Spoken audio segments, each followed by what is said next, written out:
Motherfucking design all right now.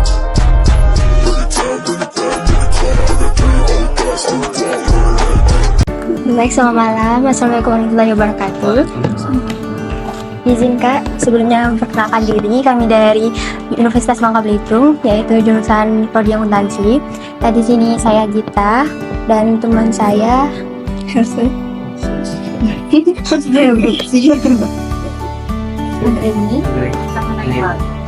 Nah, di sini tujuan kami yaitu ingin mewawancarai kakak terkait UMKM yang telah kakak jalani, yaitu Jugen Foto Studio. Nah, apakah kami meminta kesediaan kakak untuk beberapa waktu ke depan untuk kami tanyai terkait tentang UMKM yang kakak jalani. Mungkin bisa dimulai dengan kakak memperkenalkan diri terlebih dahulu. Assalamualaikum warahmatullahi wabarakatuh.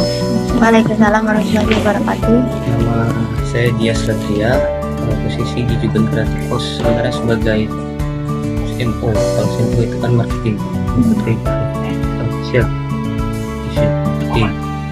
Nah, yang menangani beberapa project juga, jadi sekaligus project leader, jadi leader di projectnya. Terus untuk kalau kawan-kawan di sini kan berarti akuntansi lebih ke keuangan ya sebenarnya. Iya. Kebetulan yang tim keuangannya udah pulang, abang juga sebenarnya dibawa langsung sama dibawanya langsung owner, jadi berhubungan langsung dengan owner, maksudnya komunikasinya. Jadi terkait keuangan itu juga cukup paham. Mungkin silakan dari teman-teman kalau ada yang mau ditanyakan lebih spesifik. Mungkin ingin bertanya, Jugen Creative House ini terdirinya dari tahun kapan? Berdirinya kalau secara historinya dia berdiri di Bandung. Di Bandung itu tahun 2000. Maksudnya belum legalnya ya, belum legalnya. Masih dalam proses startup itu di tahun 2010. Itu bergerak di bidang majalah. Tapi majalah kan memang masih ada konten-konten berisi foto dan tulisan ya, narasi. Nah, berangkatnya dari situ 2010. 2010 itu di Bandung, dan owner, maksud saya owner dan beberapa tim itu memang kuliah di Bandung, Bu. Jadi berangkatnya memang membuat sesuatu di Bandung melalui konsep majalah. Waktu itu karena belum ada banyak sosmed yang seperti platform seperti sekarang, informasi belum begitu banyak, jadi kita punya peluang di situ untuk membuat usaha di bidang majalah. Jadi sistemnya majalah bekerja sama dengan sekolah, jadi mereka yang akan isi konten, kita yang produksi. Terus 2016 karena sudah terdistruksi oleh media sosial, oleh handphone juga, oleh buku-buku digital kan, majalah-majalah digital, balik ownernya duluan balik ke sini, pikirkan untuk buka studio foto karena emang basicnya sudah difoto kan tadi. Beberapa tim juga ditarik sini karena basicnya di foto. Kalau studio foto terinspirasi dari studio foto yang ada di Bandung. Bermula situ, baru kami berkembang ke ranah pembuatan kayak video wisuda, terus pembuatan buku album kenangan, terus produk-produk kreatif lainnya. Asli Bangka, tapi kuliah di Bandung gitu. Iya, asli Bangka. Berarti 2016-2017 di sini. Terus proyek pertama itu yang memang proyek ya. Kalau studio foto kan emang daily, memang ya harian. Proyek pertama itu kita dapat album kenangan satu Yosef. Itu yang bisa mengembangkan kembali. Nah, awalnya cuma rumah kecil produksinya sampai nyewa tempat di sini. Jadi statusnya ini sewa. 2016 lah. 2016 terbentuklah studio Jugen Studio Foto. Yang dulunya awalnya namanya Jugen Creative House. Lalu kami ingin menanyakan apa sih motivasi awal untuk membangun Jugen Foto ini, Kak? Sebenarnya memang di awal bukan kepikiran di ranah fotografi ya, karena di majalah kan memang bentuknya inspirasi menginformasikan kepada segmen pasarnya. Tadi kalau di Bandung segmen pasarnya adalah anak-anak SMA dan yang terkait anak-anak SMA bisa SMP juga. Nah, memang bentuk pola untuk menginspirasi melalui narasi tulisan-tulisan. Ya sebenarnya bukan ini ya, bukan media. Kalau sekarang kan media informasi kan, kalau itu kan bentuknya banyak. Terinspirasinya karena emang ada peluang aja sih. Kalau Jugan Studio Foto ini ada peluang untuk pertama memang belum tercetuskan untuk usaha yang konvensional secara profesional. Jadi memang startup barang-barang ngumpulin teman-teman yang bayar dengan harga yang murah gitu ya. Lama-lama ada peluang berkembang, di situ langsung dicetuskan. Awalnya kan cuma satu studio gitu, buka lagi membangun studio karena melihat peluang aja di situ. Karena awalnya yang salah satu jadi pioner studio foto untuk foto grup ya. Kalau studio foto misalkan pas foto gitu-gitu udah banyak di Bangor ini. Salah satu pioner untuk studio foto grup, apalagi grup yang besar kayak Bima misalkan, kayak anak-anak kelas itu kan harus di atas 30-an orang, itu di studio foto juga namanya. Nah, sekarang mungkin udah banyak yang buka gitu kan. Kalau awalnya di studio foto sama seperti album Kenangan itu awal di Bangka masuk itu Jugan Kreatif. Jadi emang Jugan Kreatif itu sekarang ada holding perusahaan. Kalau perusahaan itu holding ya, holding di bawahnya ada Jugan Foto, ada Diskusi Kopi, dan kemarin juga yang sama-sama di sini ada Tanawari kalau pernah dengar, fashion baju. Itu juga lumayan di industri kreatif juga lagi berkembang. Berarti salah satu kemampuan utama jika kita ingin membangun usaha itu lihat pandai melihat peluang ya Kak? Betul. Jadi dasarnya kan memang dari kebutuhan konsumen dulu ya, bukan dari produk dulu. Jadi cara persepsi berpikirnya kami bahwa kebutuhan konsumen baru kami hadirkan produk. Karena melihat di luar, kami kan banyak di Bandung, di Jakarta timnya juga. Sudah banyak anak-anak SMA, anak-anak kuliahan yang memang pengen foto grup, foto kelas. Kita di sini banyak. Ternyata pas disurvei sangat banyak yang ingin foto. Dan selama ini dalam perjalanan usahanya ada kendala atau masalah? Banyak. Kendala utamanya aja. Kendala utama yang pasti di kalau biasanya kendalanya ada kalau kita SWOT, sistem SWOT itu kan ada faktor eksternal, ada faktor internal. Nah, faktor eksternal mungkin sudah bertumbuhnya kompetitor yang lain, itu jadi bukan masalah ya.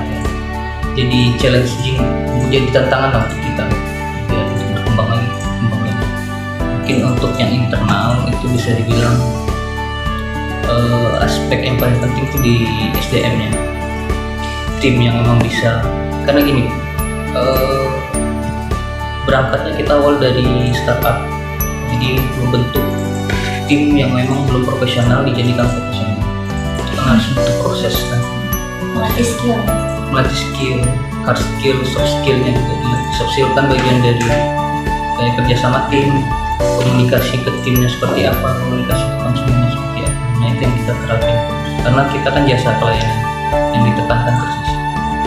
Mungkin itu yang terus berproses sampai saat ini SDM. Jadi turnover ya bahasanya, keluar masuk apa, formasi cabut, pasang cabut itu udah biasa di sini. Karena mungkin ekspektasi tim dan ekspektasi yang punya Jugannya sendiri mungkin belum balance, ada yang nggak balance.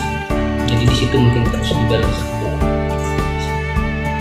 Itu mungkin aspek eksternal dan internalnya. Mungkin selanjutnya itu Kak, dalam usaha ini ada nggak pembukuan gitu dari transaksi-transaksi Jurnal ya. jurnal. Jurnal pakai Excel kalau Hmm. sejauh ini. Laporan keuangan gitu misalnya laba rugi atau perubahan seperti yang di akuntansi misalnya. Harusnya ada ya, cuman itu di ordernya langsung. Oh gitu. Cuman kalau sekarang nih boleh dilihat juga. Sistemnya seperti itu. Oh, Ini kan Iya kak, mau nanya nih. Bagaimana kakak menjaga kualitas dan konsistensi layanan dalam menjalankan UMKM ini? kualitas ya. Kalau Iya, kualitas kualitas kebanyakan dan layanan. konsumen lebih. Jadi emang di fotografi itu kalau persepsi kami standar, kalau makanan kan ada standar enaknya gitu ya. Enaknya misalkan rata-rata mulut orang Bangka seperti apa, misal cenderung ke asin misalkan atau cenderung ke manis. Kalau standar fotografi kita tuh lebih bermain di editing, ada peran editornya yang besar di situ, tapi peran fotografernya juga besar juga. Jadi emang kualitasnya dijaga melalui aspek estetiknya tadi. Emang skillnya udah terjaga, terus dikembangkan lagi, karena memang usaha seperti ini pasti terus ada pengembangannya, ada terus inovasi gitu, terutama di SDM. Kedua di alat yang emang cukup update itu juga penting gitu. Baru yang ketiga lebih ke tempat ya, visualnya, bawa backgroundnya kita setiap tahun update, diganti gitu, seperti itu. Baik kak, cukup sekian pertanyaan. Oh, cukup. Ada satu pertanyaan lagi Kak. Boleh. Tentang ini itu kan ada Aronium, itu kegiatan kayak gimana? Oh, Aronium ini memang iya sebenarnya pakai aplikasi juga di sini. Cuman aplikasi Aronium ini belum secanggih kayak Maju. Jadi emang belum berbayar. Oh, Aronium itu aplikasi gitu? Aplikasi. Oh. Jadi ini aplikasi untuk kalau dia dimasukkan di sini kan bakal panjang nih. Jadi ngeceknya di Aronium nanti paket apa aja yang dikonsumsi konsumen, fotonya berapa orang biasanya. Nah, tinggal dimasukin jadi udah otomatis harganya kan. Pas foto bisa skip. Aplikasi cuman emang kalau Maju sama Kasir kan dia lebih ke manajemen stok. Stok misalkan ayam, diskusi kopi kan ayam habis dia langsung kita isikan manual, yang keluar nanti otomatis kan berkurang juga. Di sini cuman penentuan harga, buat penentuan harga di akhir jadi berapa kita tahu, baru kita masukin ke sini untuk pelaporan harga di akhir saja gitu. Jadi tetap manual sih sebenarnya. Begitu. Oke kak, cukup sekian Siap. pertanyaan yang dapat kami tanyakan. Untuk kesediaannya dari kakak, kami ucapkan terima kasih Sama-sama. banyak. Dan jika ada yang kurang atau kesalahan kata dari kami mohon maaf. Terima kasih. Wassalamualaikum warahmatullahi wabarakatuh. Waalaikumsalam warahmatullahi wabarakatuh. Oke. Assalamualaikum warahmatullahi wabarakatuh. Selamat pagi, salam sejahtera untuk kita semua. Yang terhormat, Ibu Feftas Lili selaku dosen pengampu mata kuliah Akuntansi Entitas Mikro Kecil dan Menengah, dan rekan-rekan seperjuangan yang kami banggakan. Baik, kami dari kelompok 4 akan mempresentasikan PPT mengenai UMKM yang kami pilih, yaitu Jagen Photo Studio.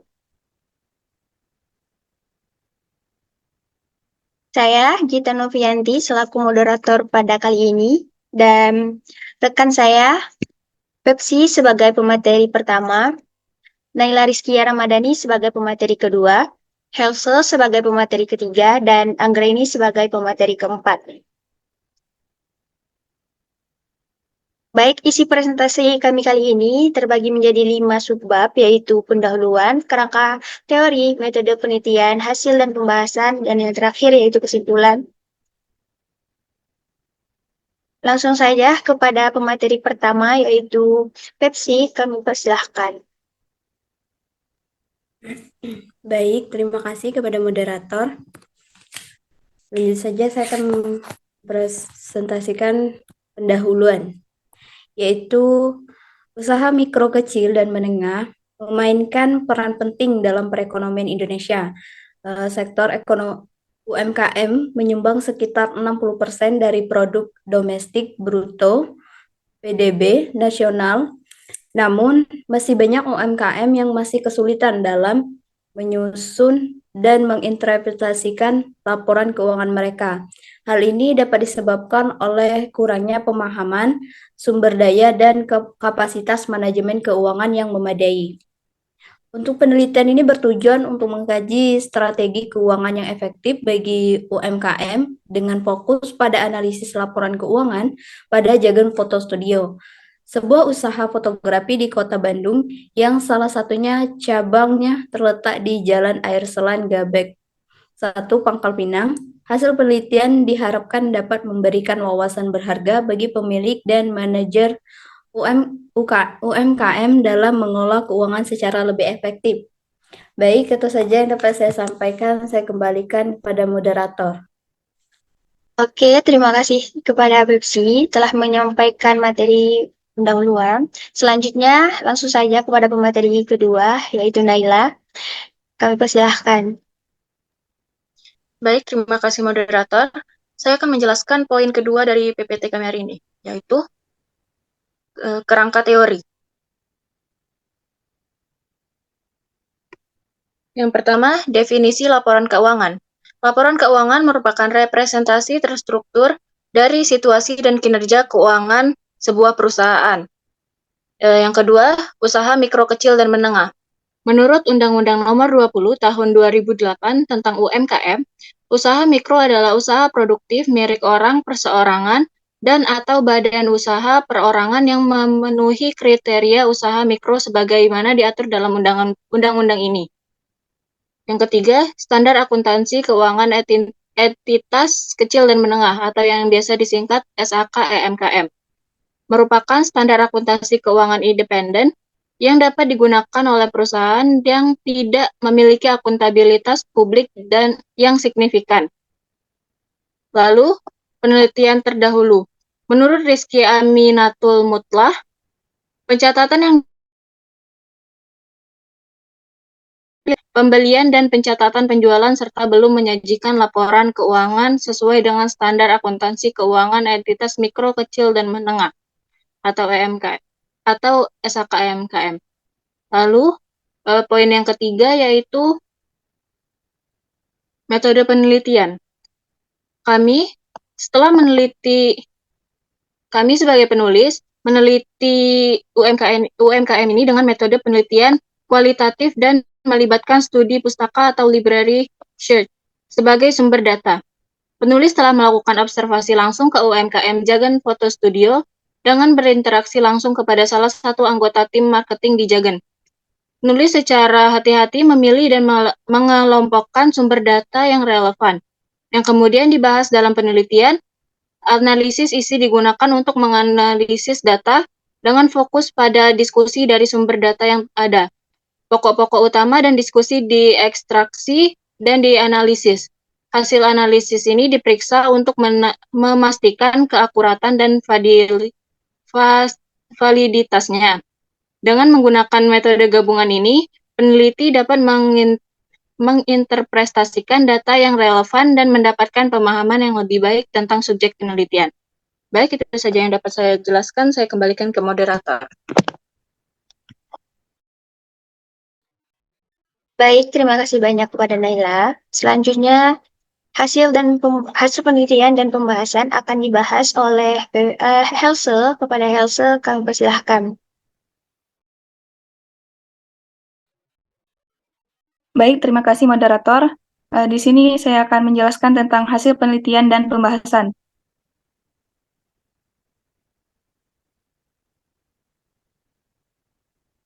Untuk hasil penelitian, dalam penelitian ini, peneliti mengambil data dari usaha mikro kecil dan menengah atau UMKM Jagan Foto Studio di Jalan Air Selan, Gabek 1, Pangkal Pinang, Kepulauan Bangka Belitung.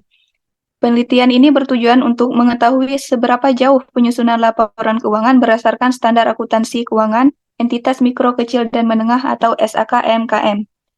Sesuai standar peneliti, mengambil data selama 6 bulan, yaitu bulan Juli sampai Desember di tahun 2023.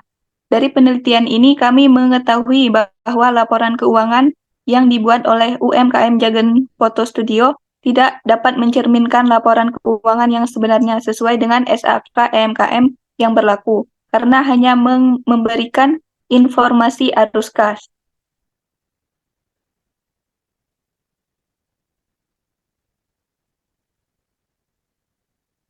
Untuk pembahasan, kami membahas tentang laporan keuangan yang telah kami buat. Yang pertama ada laporan laba rugi. Laporan laba rugi adalah bagian dari laporan keuangan suatu perusahaan yang dihasilkan pada suatu periode akuntansi yang menjabarkan unsur-unsur pendapatan dan beban perusahaan, sehingga menghasilkan suatu laba atau rugi bersih. Berikut ini laporan laba rugi Jagen Photo Studio selama 6 bulan, mulai dari Juli sampai Desember 2023.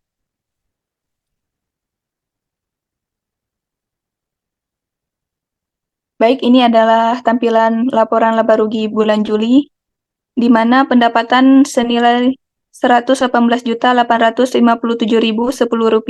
dengan total beban Rp104.709.803, sehingga memperoleh laba bersih senilai Rp14.147.207.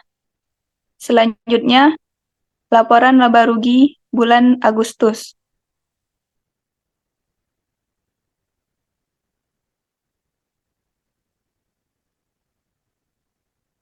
Berikut ini tampilan laporan laba rugi bulan Agustus dengan pendapatan jasa senilai Rp33.895.000 dan total beban senilai Rp20.204.521, sehingga memperoleh laba senilai Rp13.690.479. Selain jelasan tentang laporan laba rugi, di sini kami menjelaskan 2 bulan saja. Selanjutnya laporan perubahan modal bulan Juli. Berikut ini laporan perubahan modal bulan Juli dan Agustus 2023 Jagen Photo Studio. Di bulan Juli modal awalnya senilai Rp20.934.357 dengan laba bersih senilai Rp14.147.207. Kemudian kenaikan modal senilai Rp14.147.207, sehingga modal akhir senilai Rp35.081.564. Kemudian untuk laporan perubahan modal per Agustus 2023, dengan modal awal Rp35.081.564.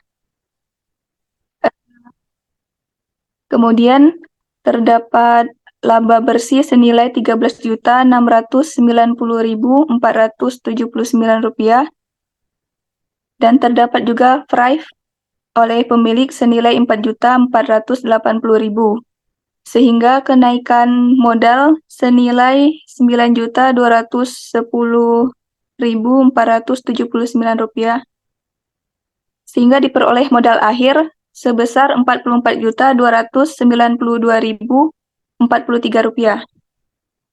Kemudian laporan posisi keuangan Baik, berikut ini gambaran laporan posisi keuangan Juli 2023, di mana di posisi sebelah kiri terdapat aset lancar dengan total Rp30.705.064 dan total aset tetap senilai Rp12.952.500.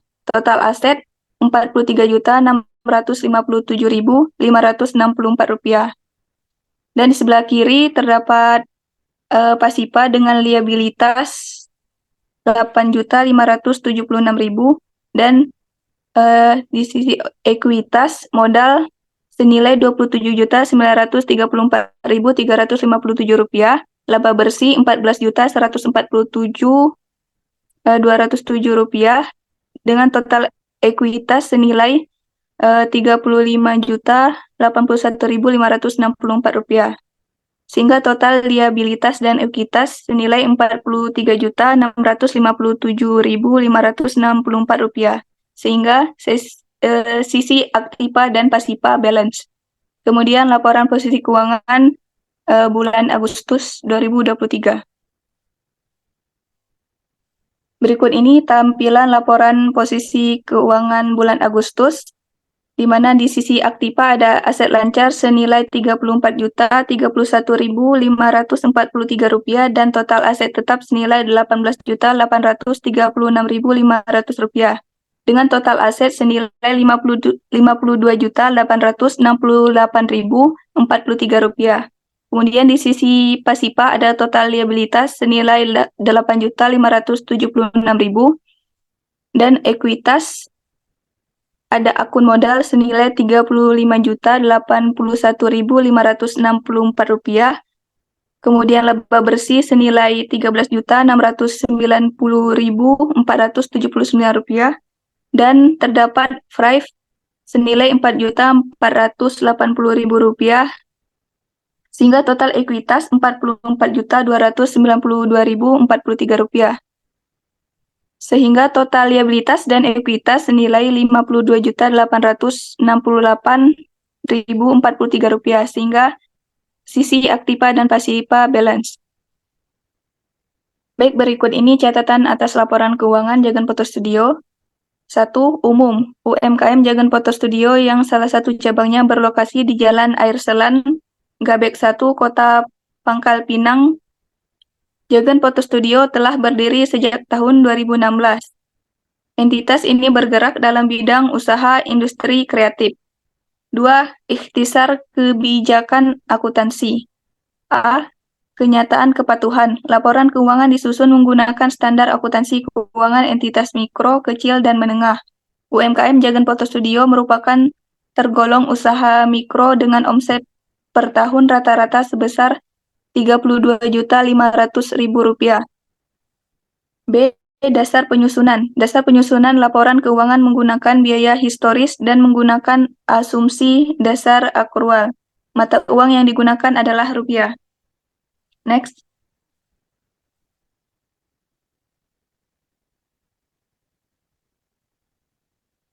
C. Aset tetap. Aset tetap dicatat sebesar biaya perolehannya jika aset tersebut dimiliki secara hukum oleh entitas. Aset tetap disusun menggunakan metode garis lurus tanpa nilai residu.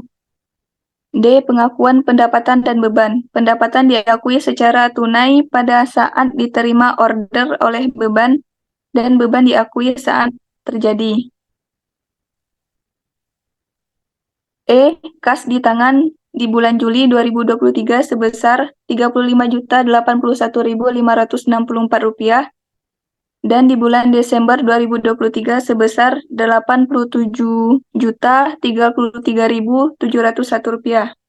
F. Modal usaha di bulan Juli 2023 sebesar Rp29.934.357 dan di bulan Desember 2023 sebesar Rp79.818.243.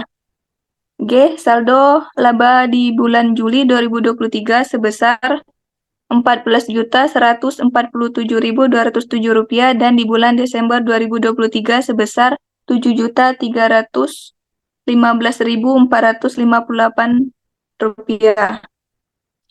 H. Pendapatan jasa di bulan Juli 2023 sebesar Rp118.857.010 dan di bulan Desember 2023 sebesar Rp102.240.500.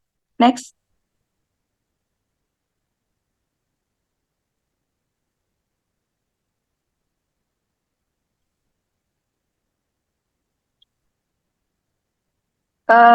Baik, itu saja yang bisa saya sampaikan. Selanjutnya saya kembalikan kepada moderator. Oke, terima kasih kepada Elsa yang telah menjelaskan mengenai hasil penelitian dan pembahasan.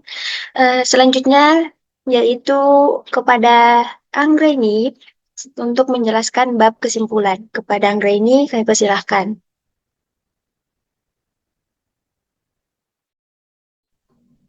Baik, terima kasih kepada moderator. Di sini saya akan memaparkan terkait kesimpulan dari hasil pembahasan kami. Yaitu penulis dapat menyimpulkan bahwa usaha mikro kecil dan menengah UMKM Jagan Foto Studio sudah menerapkan standar akuntansi dalam penyusunan laporan keuangannya. Namun, belum sepenuhnya menerapkan standar akuntansi keuangan entitas mikro kecil dan menengah atau SAK EMKM dalam menyusun laporan keuangan tersebut.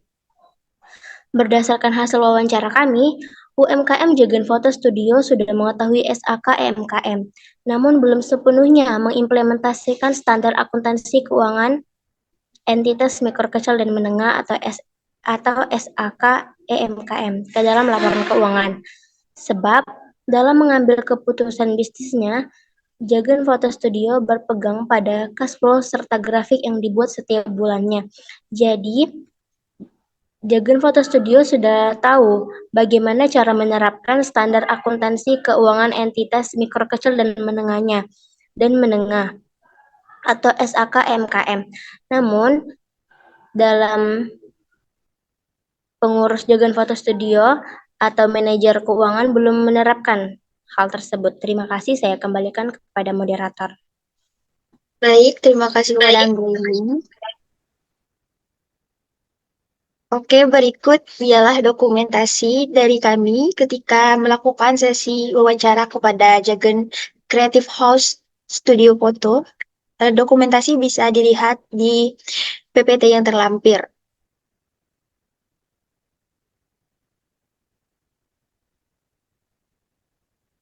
Baik, telah sampai kita di penghujung acara.